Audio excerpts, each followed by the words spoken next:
aende ndani jela ndio tuhusike nani? Mwalimu.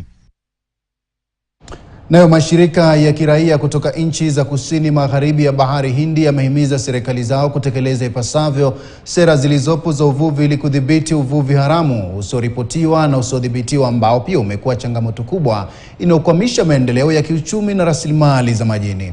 Akizungumza katika warsha ya kikanda mjini Mombasa, Doreen na Simiu, mratibu wa jukwaa la uvuvi wa baraza la wavuvi wa kusini na magharibi ya bahari ya Hindi alisema utekelezaji wa sera za uvuvi utalinda pia rasilimali za baharini na kuinua jamii za pwani zinazotegemea sekta hiyo. Alisisitiza kwamba sera hizo zinapaswa pia kujumuishwa kufuatiliwa kwa meli, udhibiti wa bandari, ushirikiano wa kimataifa na wazi katika biashara ya samaki.